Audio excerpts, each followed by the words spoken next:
दोस्तों, शायद आपने हाल ही में मारे गए सिंगर सिद्धू मूसेवाला के बारे में तो सुना होगा। सिद्धू की मौत के बाद उनका एक गाना रिलीज किया जाता है जो सतलुज यमुना लिंक के मुद्दे को एक बार फिर से उठाता है। लेकिन इस गाने के रिलीज होने के 24 घंटे बाद ही भारत सरकार की तरफ से यूट्यूब को इसे हटाने के लिए कहा जाता है। सरकार का मानना था कि इस गाने से दंगे भड़क सकते हैं और अराजकता भी फैल सकती है।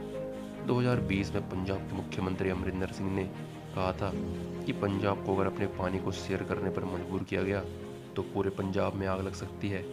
आखिर ये मुद्दा है क्या और किस तरह पानी को लेकर दो राज्यों का विवाद खालिस्तानी गतिविधियों से जुड़ा है, जानेंगे इस वीडियो में। लेकिन वीडियो शुरू होने से पहले अगर आप चैनल पर नए हैं तो चैनल को सब्सक्राइब करना ना भूलें। सतलुज यमुना लिंक के मुद्दे को समझने के लिए हमें इसकी जड़ को समझना होगा। साल 1955 में राजस्थान, पंजाब और जम्मू कश्मीर के बीच रावी और ब्यास नदी के पानी को केंद्र सरकार ने बांटने के लिए एक प्लान बनाया था, जिसमें उन्होंने कहा था कि दोनों नदियों में 15.85 मिलियन एकड़ फीट पानी मौजूद है, जिसमें 8 मिलियन एकड़ राजस्थान को दे दिया गया था और 7.20 मिलियन एकड़ पंजाब को और 0.65 मिलियन एकड़ फीट जम्मू कश्मीर को दे दिया गया, क्योंकि जम्मू कश्मीर के पास चेनाब और झेलम नदी का पानी भी पहले से ही मौजूद था। अब आपको इसमें दो बातें ध्यान रखनी है। पहला कि ये 1955 का साल था। यहाँ जिस पंजाब की बात हम कर रहे हैं उसमें हरियाणा भी शामिल था, क्योंकि दोनों राज्य अभी तक अलग नहीं हुए थे। और दूसरी बात यह है कि ब्यास नदी का पानी अगर देखा जाए तो ये सतलुज नदी में जाकर ही मिलता है, इसलिए इस विवाद में सतलुज का शब्द भी आया है। तो आखिर क्या हुआ जब 1966 में पंजाब और हरियाणा अलग अलग हो गए? हरियाणा के सामने सबसे बड़ी परेशानी ये थी कि हरियाणा से सिर्फ यमुना नदी होकर गुजरती थी, जो उसकी पानी की ज़रूरत को पूरा नहीं कर सकती थी। अब क्योंकि 1955 में हरियाणा और पंजाब दोनों एग्रीमेंट में शामिल थे, इसीलिए इस पानी पर उनका भी बराबर हक था। मार्च 1976 में भारत सरकार ने एक नोटिफिकेशन जारी किया, जिसमें हरियाणा को 3.5 MAF पानी देने की बात की गई। ये प्लान बनाया गया कि सतलुज और यमुना नदी को जोड़ने के लिए एक नहर बनाई जाएगी, जिससे हरियाणा में भी पानी आ पाएगा।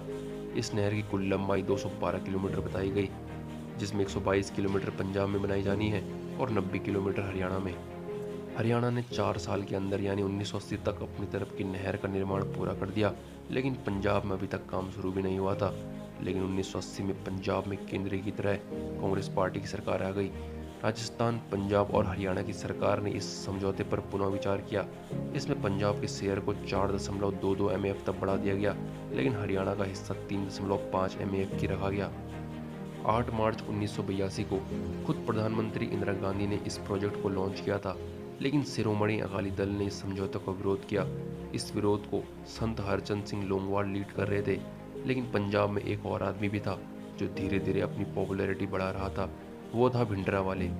अगस्त 1982 में इस विरोध को धर्म युद्ध का नाम दे दिया गया और यहाँ से पंजाब का खूनी इतिहास शुरू हुआ। खालिस्तानियों ने इस मुद्दे को खूब बुनाया और पंजाब में अपना बेस और ज़्यादा मजबूत किया। इस समझौते को पंजाब के हितों के विरुद्ध बताकर खालिस्तानियों ने यह कहना शुरू कर दिया कि 1947 से ही पंजाब के खिलाफ साजिशें रची जा रही हैं। पहले उन्होंने पाकिस्तान को आधे से ज़्यादा पंजाब दे दिया और अब पंजाब का पानी भी बांटा जा रहा है। पंजाब में हर तरह हिंसा छा गई और फिर ऑपरेशन ब्लू स्टार शुरू हुआ और भिंडरावाले को मारा गया। इसके कुछ समय बाद इंदिरा गांधी की भी हत्या कर दी गई और इस हिंसा से तंग आकर 1985 में प्रधानमंत्री राजीव गांधी और संत लंगोलवाल के बीच एक समझौता हुआ, जिसमें वो इस प्रोजेक्ट के लिए मान गए। इसे राजीव लोंगोवाल समझौता भी कहा जाता है। लेकिन इस समझौते के एक महीने बाद ही खालिस्तानी आतंकवादियों द्वारा लोंगोवाल की हत्या कर दी जाती है। लेकिन ये हिंसा यहीं नहीं रुकी। 1990 में खालिस्तानी चरमपंथियों ने प्रोजेक्ट के मैनेजर और कई मजदूरों को मौत के घाट उतार दिया, जिसमें कुछ समय के लिए इस नहर का काम रोक दिया गया था। सन 1996 में हरियाणा सरकार ने इस प्रोजेक्ट को लेकर सुप्रीम कोर्ट में एक अपील दायर की। जनवरी 2003 और 2004 में सुप्रीम कोर्ट ने इस प्रोजेक्ट के बाकी के काम को शुरू करने के निर्देश दे दिए। सुप्रीम कोर्ट में दोबारा इस मुद्दे को चैलेंज किया गया, लेकिन जब तक सुप्रीम कोर्ट अपना फैसला देता, 2016 में इलेक्शन के कारण पंजाब में एक और बिल पास कर दिया गया। ये था Sutlej Yamuna link canal rehabilitation and revesting of proprietary rights bill 2016, जिसके मुताबिक पंजाब सरकार ने नहर बनाने के लिए जितनी ज़मीन किसानों से ली थी, उसे उन्हें मुफ्त में वापस करने की पेशकश की गई। इस बिल पर गवर्नर के साइन नहीं हुए और इस बिल को कभी एक्ट में नहीं बदला गया। 2020 में फिर से हरियाणा और पंजाब के मुख्यमंत्रियों ने इस मुद्दे पर बातचीत की, लेकिन कोई हल नहीं निकला। पंजाब सरकार का मानना है कि इस प्रोजेक्ट का काम दोबारा शुरू करने से पहले पंजाब में फिर से बड़ा विरोध उठ सकता है, जो धर्म युद्ध और खालिस्तान की यादों को दोबारा ताज़ा कर देगा। ये मुद्दा कैसे सुलझेगा, इसका जवाब किसी के पास नहीं है। सिद्धू मूसेवाले के गाने ने इस विवाद को नई हवा दे दी है। आपको क्या लगता है कि इस परेशानी का समाधान कैसे निकलेगा? हमें कमेंट बॉक्स में ज़रूर बताएं। साथ ही वीडियो को लाइक और चैनल को सब्सक्राइब करके बेल आइकन जरूर प्रेस कीजिएगा, ताकि हमारी वीडियो आप तक जल्द से जल्द पहुंच सके। तो मिलते हैं आपकी अगली वीडियो में, तब तक के लिए जय हिंद।